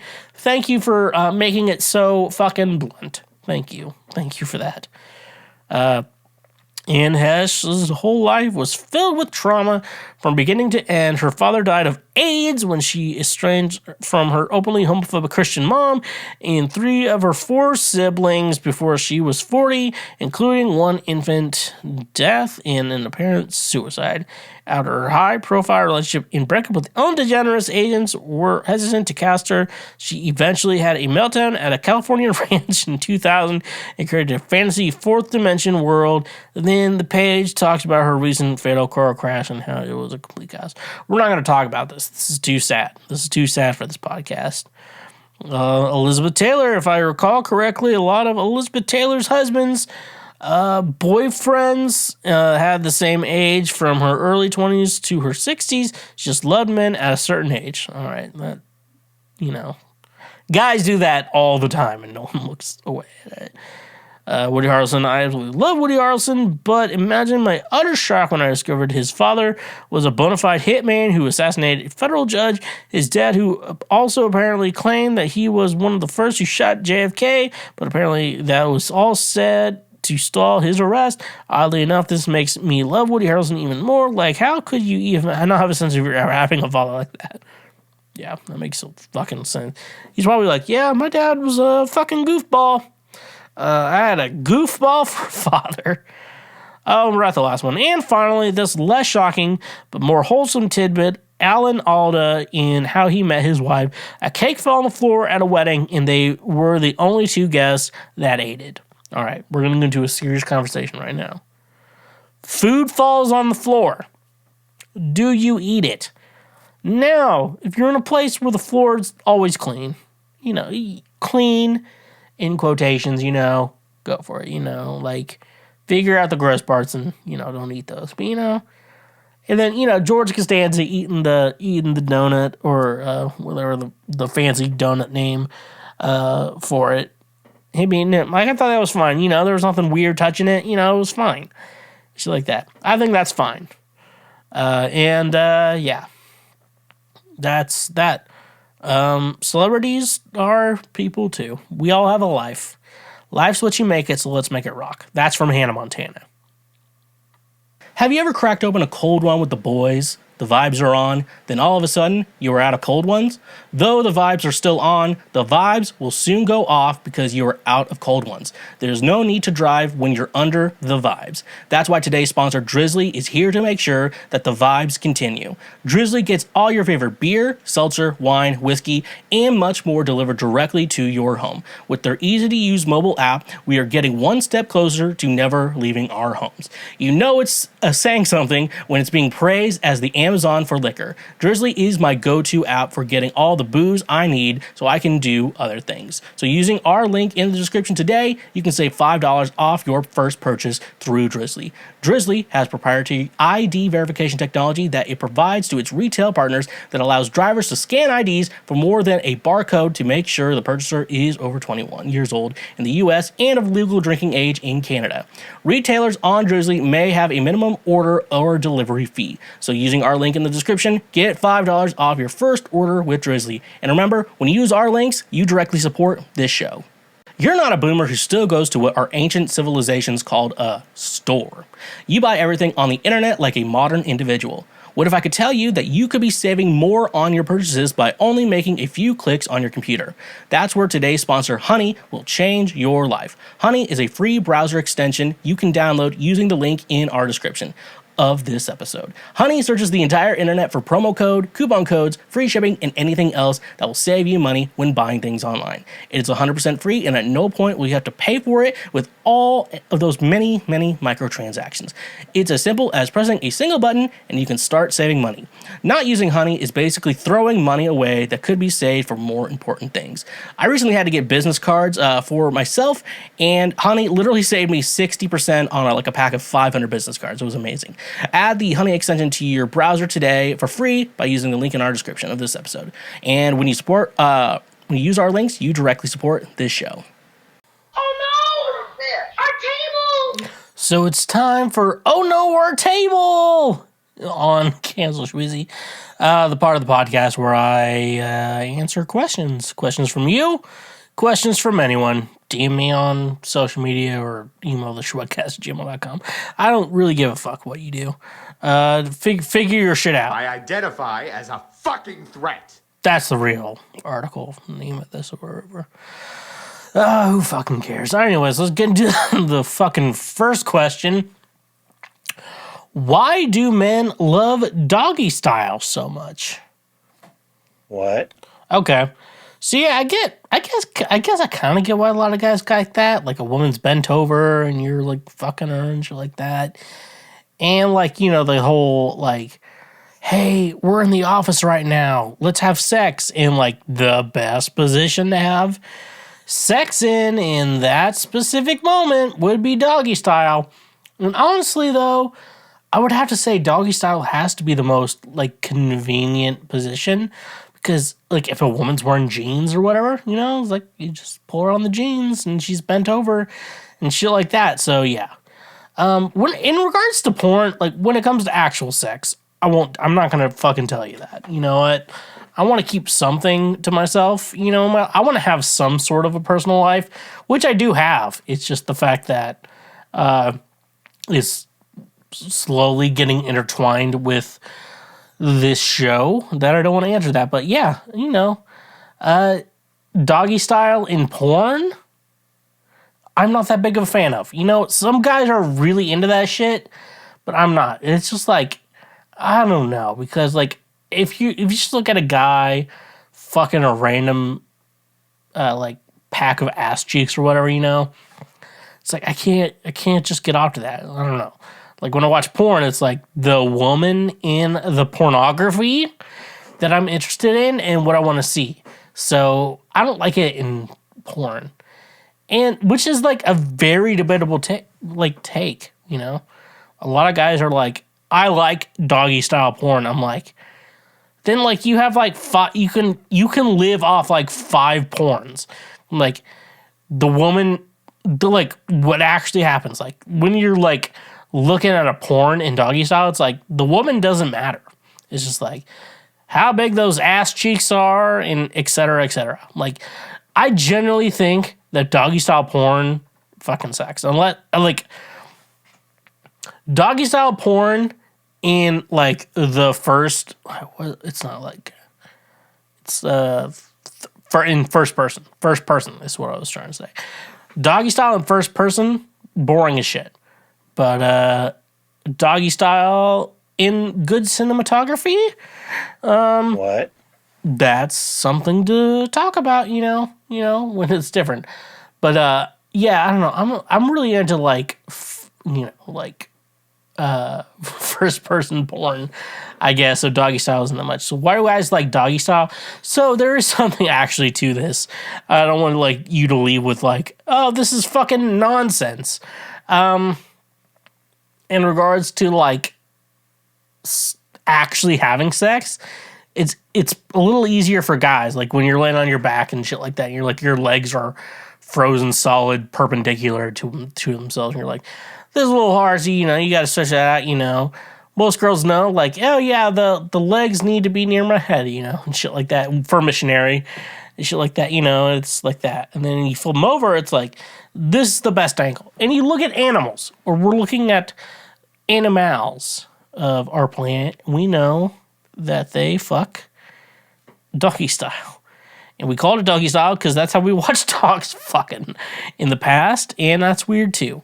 Why do men love doggy style so much? I think Feel like a woman, a real woman. I think that doggy style is actually biologically the best position for sex. Even though I'm not a fan of it either, but like I see how it's like the best position for sex. It just makes sense.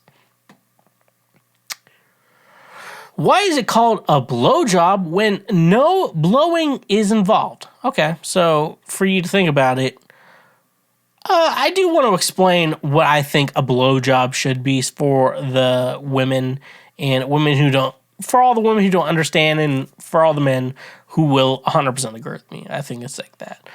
A blowjob is basically having sex with a mouth. And the idea of the mouth being better than the other part is that it can we're more flexible in our mouth areas than we are in our vagina areas. Maybe I'm wrong. I don't know. I don't know.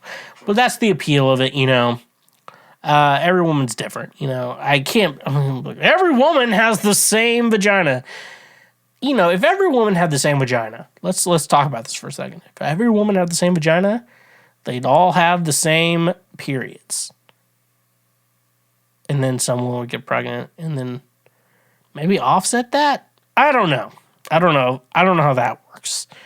But anyways, though, the reason why they call it blowjob, I'm just going to answer it straight up, is because blow sounds very similar to below. And the original reading was a below job, a below the waist job that a woman would do on a man. That's the historical reason, not the that's the scientific reason. That is not a scientific reason. That is a cultural, historical reason for that. But anyways, though, ladies, please blow your men. Just like, you have a man, unless he's like a dick, like he beats you when he's a dick. He beats you when he's a dick. Also, just don't marry a dick. You know, I hear all this shit about like marriage is ending. You're like, I found out that she fucked 66 guys a day. I'm like, look, if I'm gonna go fucking ride or die, first of all, ride or die, bitch. which like we have some EPs by Schweezy out now, wherever you stream music. You know, if I'm gonna ride or die, she's having sex with 66 guys a day. I need to at least know that. That's common knowledge. You're like, I've been keeping a secret for you for the 5 years and count all those days I've been with you. I've had sex with 66 guys for every day I've been with you. I'm like, that's the number kind of fucking panning out. Blowjobs. Anyways, ladies, give blowjobs. They're good. Give them to people you care about. Give people who need a blowjob. You know, you're like, hey, this guy's been giving me good foreplay, though I don't want to fuck him. You got to give him a blowjob at that point. If you've enjoyed the foreplay, you got to fuck him. Okay. We're off track. We're moving on.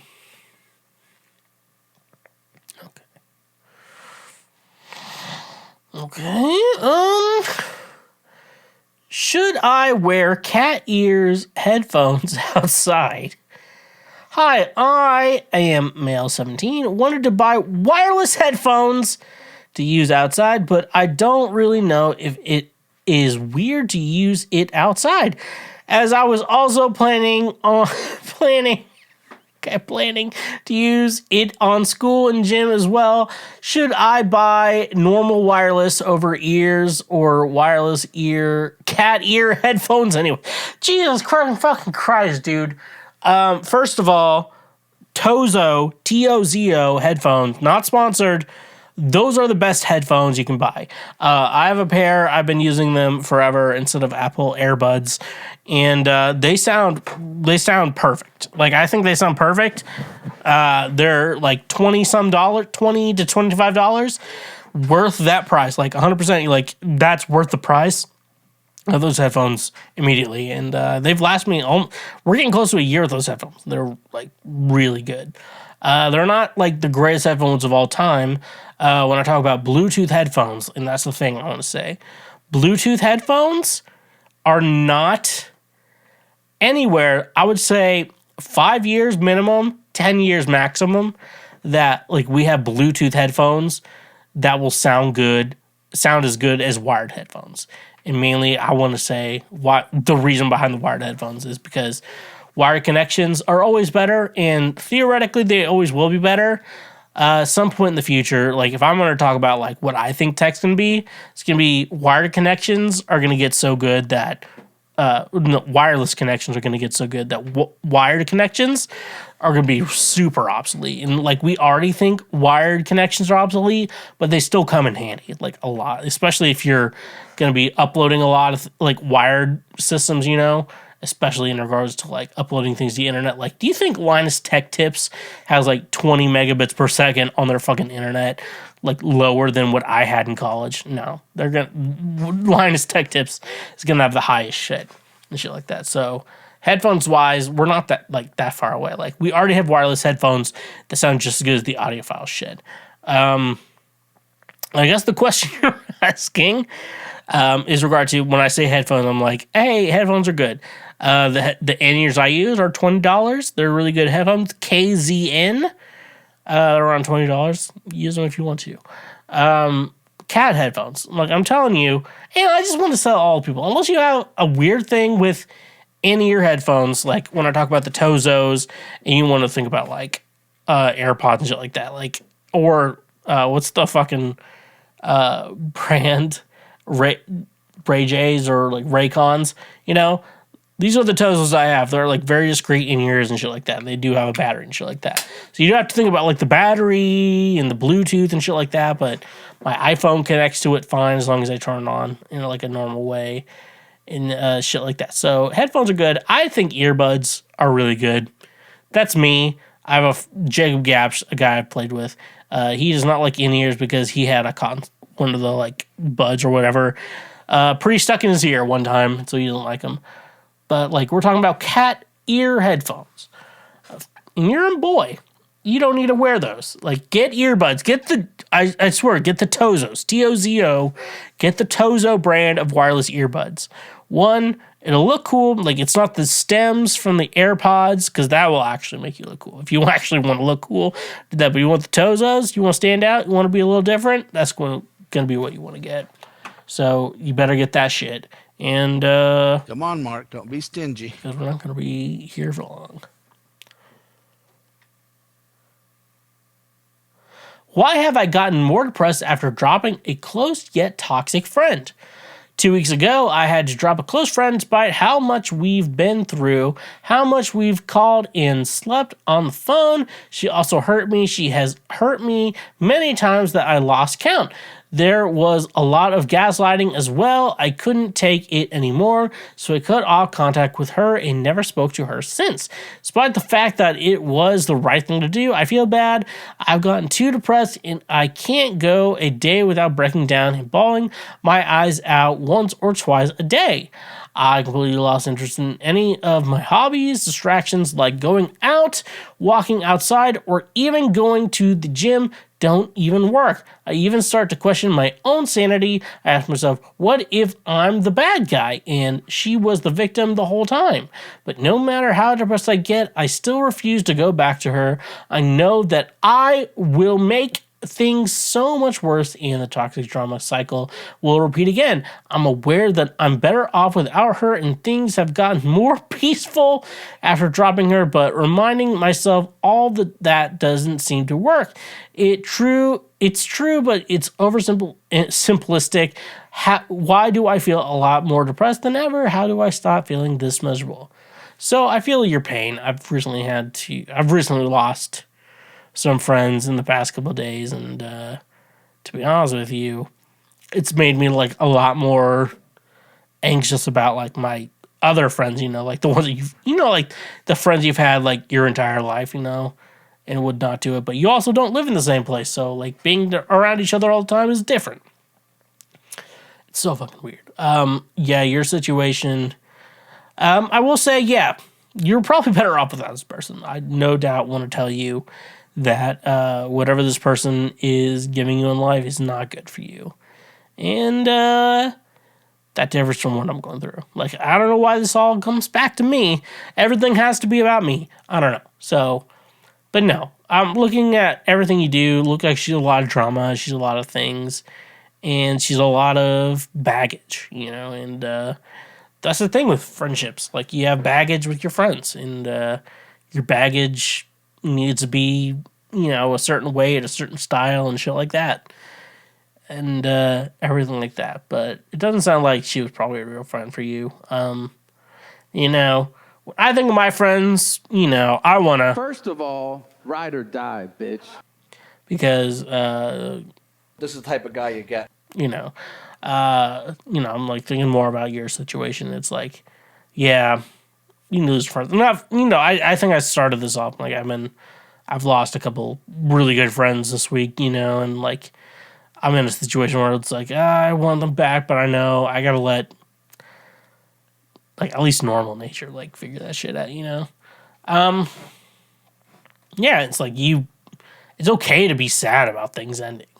And I think that's like where we get in the world. We're like, don't be sad. I'm like, we need to be sad. And we need to celebrate the sadness, if that makes sense. Like the sadness is a good thing, and we need to celebrate it. But we don't need to celebrate bad things happening, if that makes any sense to anyone ever. It makes sense in my head, and hopefully my subconscious remembers it and remembers to move on from everything, Okay.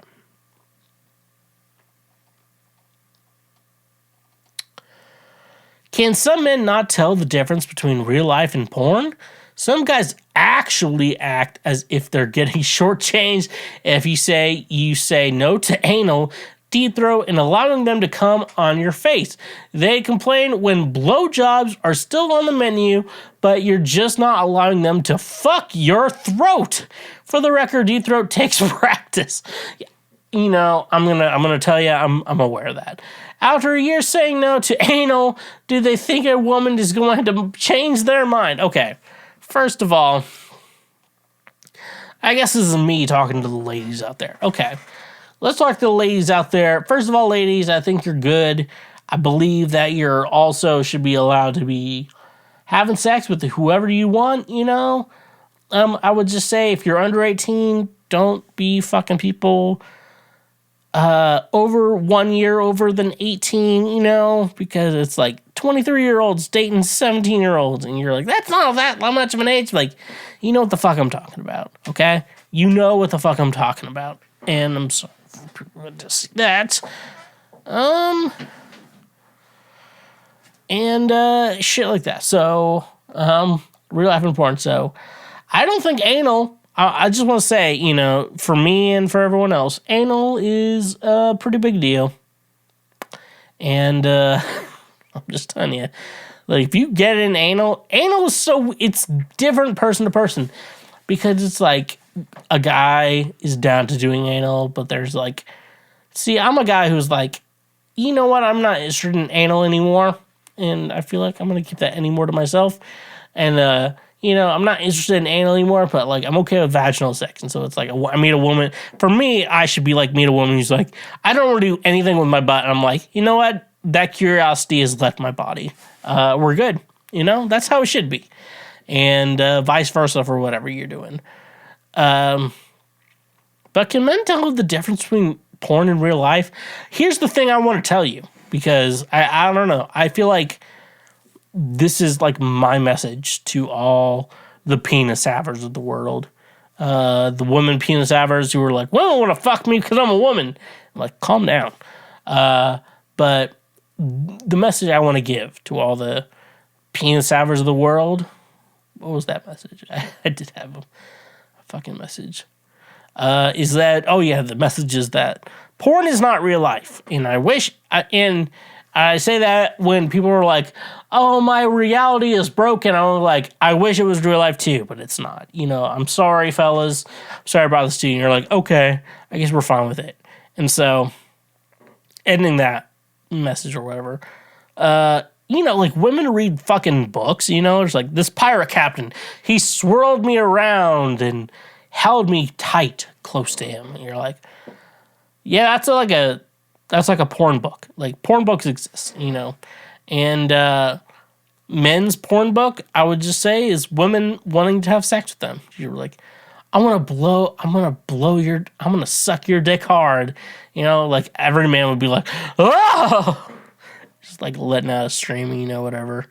In regards to that. Because like, yeah, most men out there were like, why can't we differentiate between porn and real life? Because we wish porn was real life. That's the thing. So, ladies, if you want to understand what foreplay is for men, because I do believe, like, foreplay for women, very important. But, like, women don't understand foreplay for men. And all it takes is a dick suck. Like, dick sucks are foreplay for men. That's all you need. I like legit think that is all you need in regards to that. So, ladies, if your man's upset with you, suck his dick. Like, legit, like, that's the best excuse I can possibly fucking give you.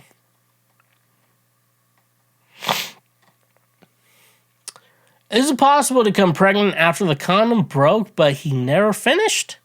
I, 18 female, am asking on behalf of my friend who's panicked. My friend who's panicked as well. Panicked as hell. Is all hell about this. So forgive me if I can't give relevant information.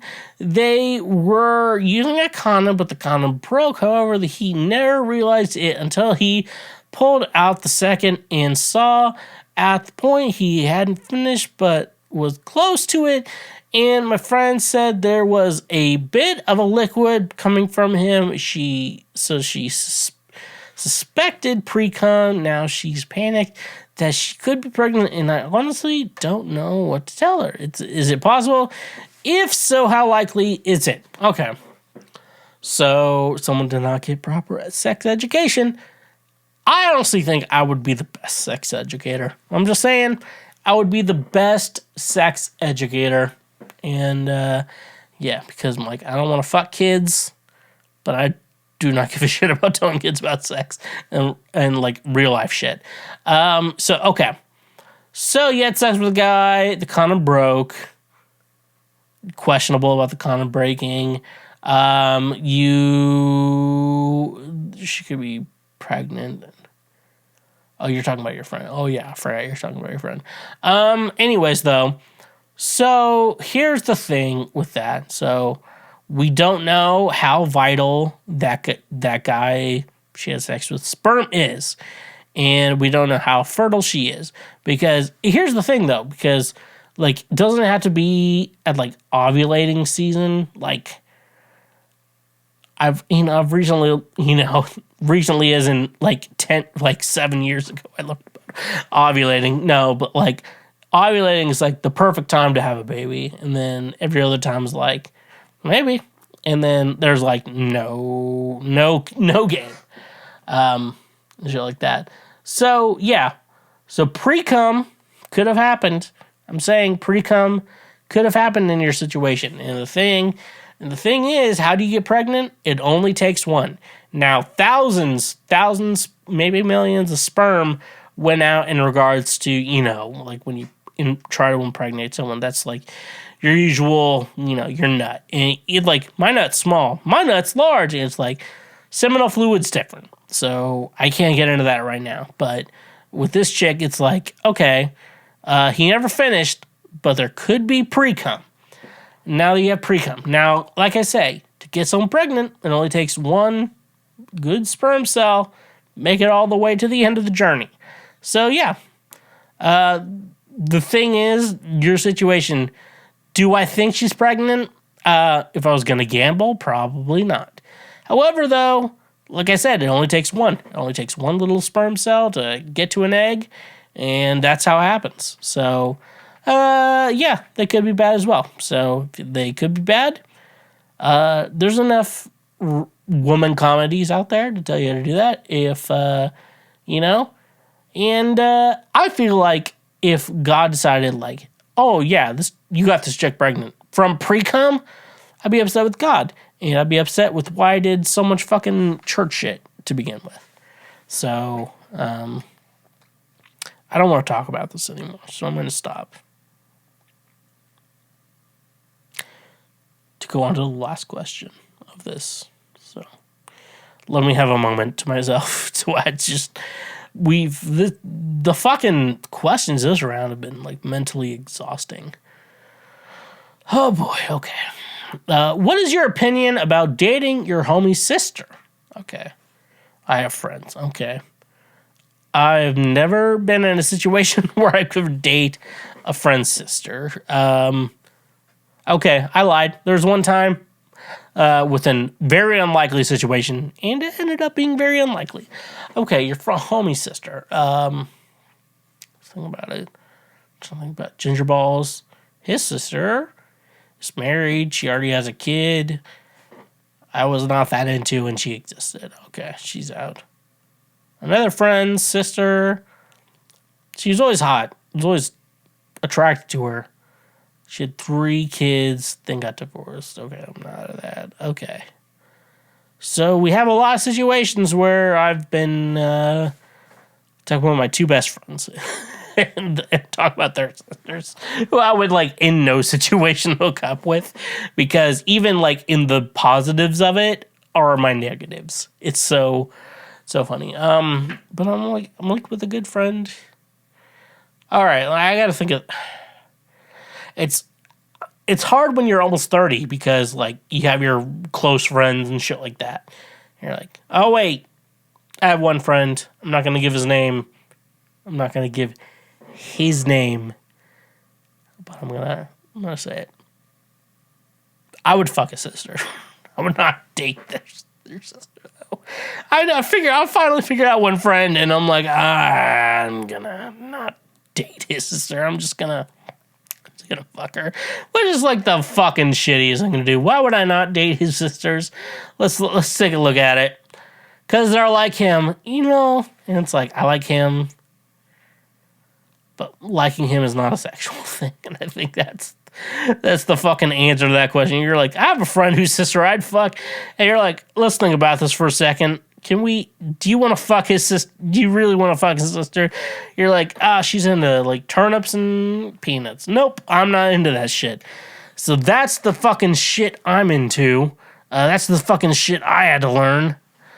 But anyways, though, thank you for, I guess, checking out this episode of Kansas Schweezy. That's it. That's all the questions I have. Oh, my God. This episode was brutal to get through. Make sure you're checking out the Lord's favorite podcast, the Lord's trademark favorite podcast, wherever you get your podcasts at. So if you're on YouTube, make sure you're liking us and subscribing to us, and make sure you're checking out our episodes. If you're not on YouTube, which means you're an audio listener, check out our YouTube page. I don't expect that you have to, like, listen to the whole episode on YouTube. What I'm expecting of you is to be like, check out the highlights and send the highlights to all your friends. Like, that's all I expect of you. Social media at TheSchweezy everywhere. Twitch.tv/TheSchweezy is where you can watch me play video games. Every Thursday, I'm going to go live, and I want to make it more of a Q&A type of thing versus me playing a video game type of thing. So go check that out. Patreon page is a great way to say thank you for being a friend. And like I said, if you're on the audio platforms, check out our YouTube page, check out the videos and all that cool shit. Leave us a like and share our highlights with your friends, family, and people you don't know very well, and people you fucking hate. That's also good too. And if you're on the audio platforms, give us a 5, 4, 3, 2, or 1-star review, and write a written review too. I guess the stars are ratings. So Come on, Mark. Don't be stingy. So I'm gonna end this here. Honk if you love butt drugs, and stay awesome. Believe it or not, Schweg isn't at home. Please leave a message at the beep. I must be out, or I'd pick up the phone. Where could I be? Believe it or not, I'm not home. You just finished a full episode of Cancel Schweezy. You are now one of the smartest individuals who will ever exist in our world. If you like that episode, make sure you subscribe. Whether you're watching this show or listening to the show, make sure you subscribe. That way you get notified whenever we release full new episodes as well. And if you're on YouTube, smash that bell button. That way you get notified anytime we make a post over here on YouTube. Honk if you love butt drugs, and stay awesome.